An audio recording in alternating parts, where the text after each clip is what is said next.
Il paraît que c'est quand les gens qui sont super bons, ils ne veulent pas se grisonner un peu. Et c'est là alors que, donc, du coup, les gens qui ne peuvent pas faire le job prennent le contrôle du pays, prennent le contrôle de nos entreprises. Il y a de l'absurdité ambiante quand on est dirigeant.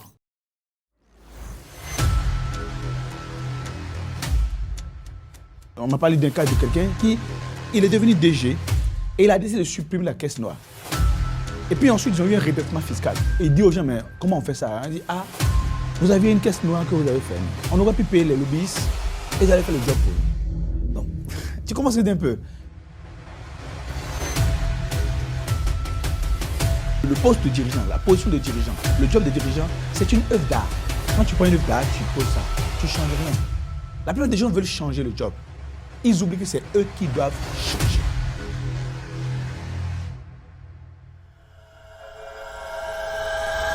Règle numéro 1. Dans cette affaire-là, on ne comprend pas avant de décider et on ne comprend pas avant de signer. Salut, je suis Herman Kakpo et c'est un plaisir pour moi de vous retrouver pour ce nouveau numéro de votre podcast de CEO Challenge Podcast épisode 114. Et aujourd'hui, nous allons aborder un thème qui est relatif au job de CEO. Alors, c'est le CEO Challenge Podcast, donc c'est normal que nous parlions de CEO. Le thème du jour, c'est quoi? Eh bien, les absurdités du job de CEO. J'ai un ami qui a été promu DG dernièrement et on lui amène un document à signer, un décaissement à signer. Il prend son stylo, elle prend son stylo, elle ouvre le paraphrase, elle regarde, ça n'obéit à aucune norme. Et donc, elle passe son coup de fil, elle appelle le trésorier, il dit, mais vous m'avez envoyé des trucs à signer, je ne comprends rien. Et il dit, ah d'accord, DG, c'est comme ça, hein. Bon.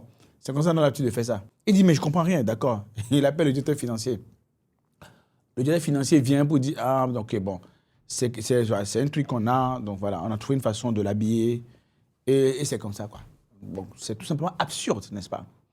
Et donc, justement, la nouvelle DG, elle prend son téléphone, et dit, mais Herman, bon, c'est toi qui parles des choses de CEO, tout ça, franchement, moi j'ai un truc ici, c'est vraiment absurde. On me demande de signer un document, et un décaissement, et il n'y a rien qui soutient ça. J'ai dit d'accord. De quoi s'agit-il? Il m'a dit c'était telle chose, d'accord. Bon, d'accord. Ils ont eu à signer ça le mois précédent ton arrivée, elle a dit oui. Ils ont eu à signer ça le mois dernier, elle a dit oui. On t'a dit de quoi la question? Elle a dit oui. Tu connais les enjeux relativement par rapport à ça? Elle me dit, bon, le directeur financier m'a expliqué, d'accord. Donc tu signes? Il dit non. Je signe comment?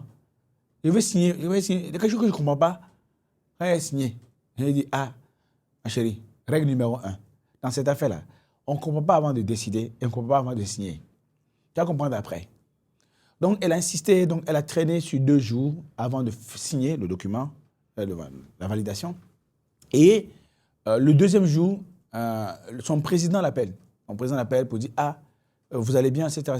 Ben, on dirait que vous voulez mettre la boîte en faillite. Il dit, comment ça? Il dit, mais il y a un document que vous devez signer que vous n'avez pas signé, le décaissement là. Elle dit, oui, mais j'ai demandé à ce qu'on me fournisse les justificatifs. Le président dit, c'est moi le justificatif.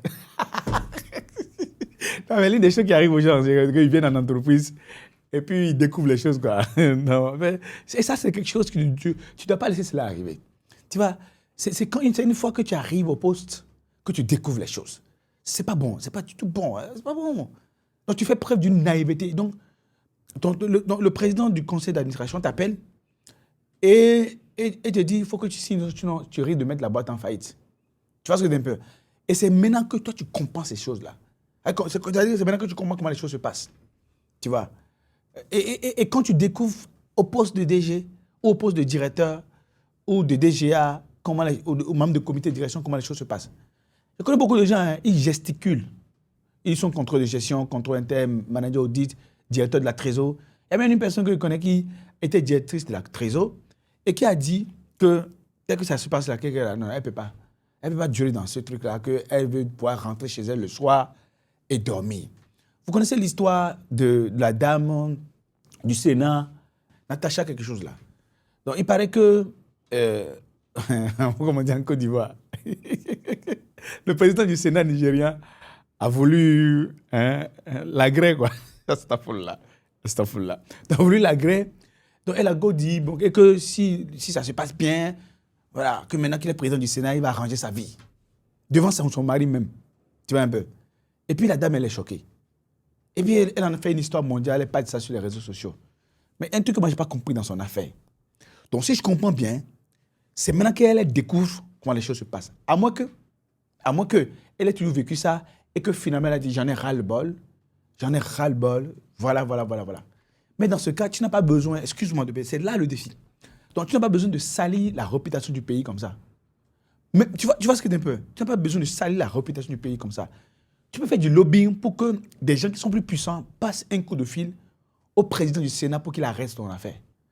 Mais comme tu n'as pas fait du lobbying, tu ne sais pas que quand on est dans ce milieu-là, dans ces milieux-là, pour qu'on ne te fasse pas des avances, il faut que tu sois protégé par une personne qui est puissante. Et à cause de cette personne puissante, on ne peut pas oser, donc du coup, te faire ça.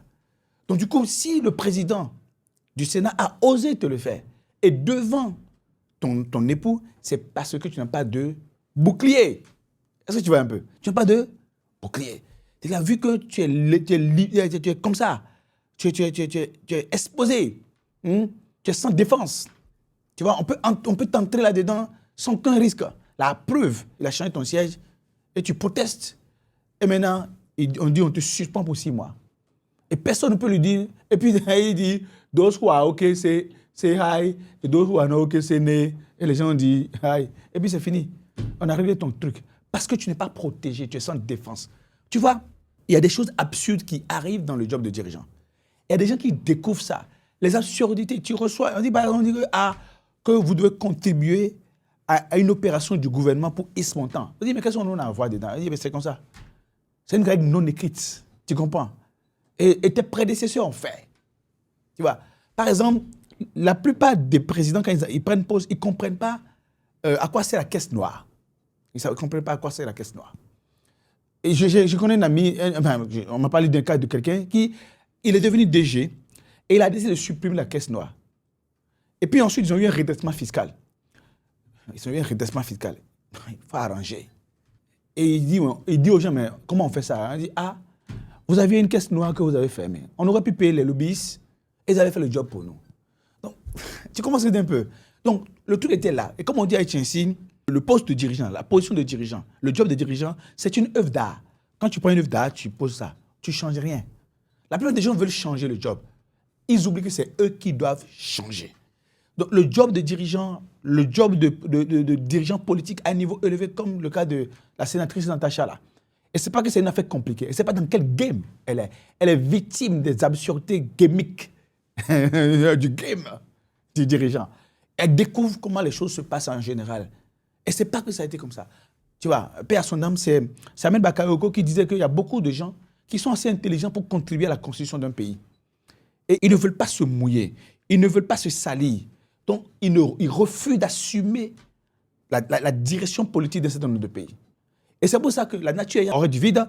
Donc, les gens qui peut-être, soi-disant, ne seraient pas compétents, ils disent comme nous, vous dites que nous, on n'est pas bons, non. Mais c'est nous, on est là. Tu vois un peu? Vous dites que nous, on n'est pas bons là. C'est nous là.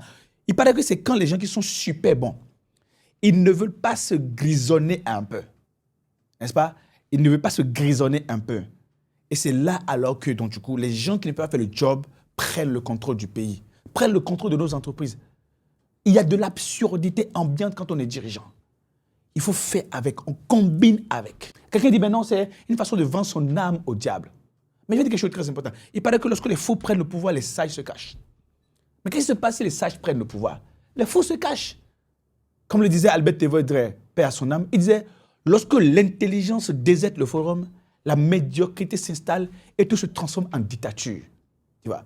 Lorsque l'intelligence déserte le forum, la médiocrité s'installe et tout se transforme en dictature. Et c'est quand les gens qui ont la tête sur les épaules ne savent pas faire les bonnes combinaisons politiques de manière à pouvoir exceller et à réussir, ne savent pas que le monde des dirigeants est un monde superposé et c'est un monde superposé d'absurdité. C'est qu'ils ne comprennent pas ça. Alors, donc, du coup, ils décident de jouer les saints et les beaux et les chocos. Et donc, du coup, ils échouent lamentablement. Et on met en place une personne qui peut faire bien les choses, du moins. Et sans commentaire. La dernière fois, j'étais en train d'échanger avec des membres d'un comité exécutif. Et je leur ai dit, en présence de leur DG, qu'il y a 3 codis chez eux. Ils ont dit, comment ça? Elle dit, il y a le codis et l'AG. Il a dit, oui, on connaît. On met les petits, on associe avec les grands et on parle des choses une fois par mois. Et puis, il y a peut-être un codis qui se déroule une fois par semaine. Appelons peut-être ça comité exécutif. Mais il y a des gens qui croient qu'ils sont membres du comité exécutif. Mais dans le comité exécutif, il y a 3 autres personnes. Ça veut dire que quoi? Vous prenez une décision, mais une décision est prise. Et on sort de la salle de réunion à 13h45. À 15h, la décision change. Pourquoi? Parce qu'il y a 3 personnes qui sont rentrées dans le bureau du DG et qui ont parlé avec le DG. Ou bien, pendant qu'on était là, le DG a reçu un coup de fil parce que quelqu'un a sorti une information. Et ils refont le comité exécutif. Cette fois-ci, c'est un comité exécutif non officiel. Maintenant, pourquoi est-ce que tu ne fais pas partie de ce comité exécutif alors que tu es le directeur financier? Pourquoi tu ne fais pas partie de ce comité exécutif alors que tu es le DGA? Parce qu'on se dit qu'il y a des choses que tu ne comprends pas.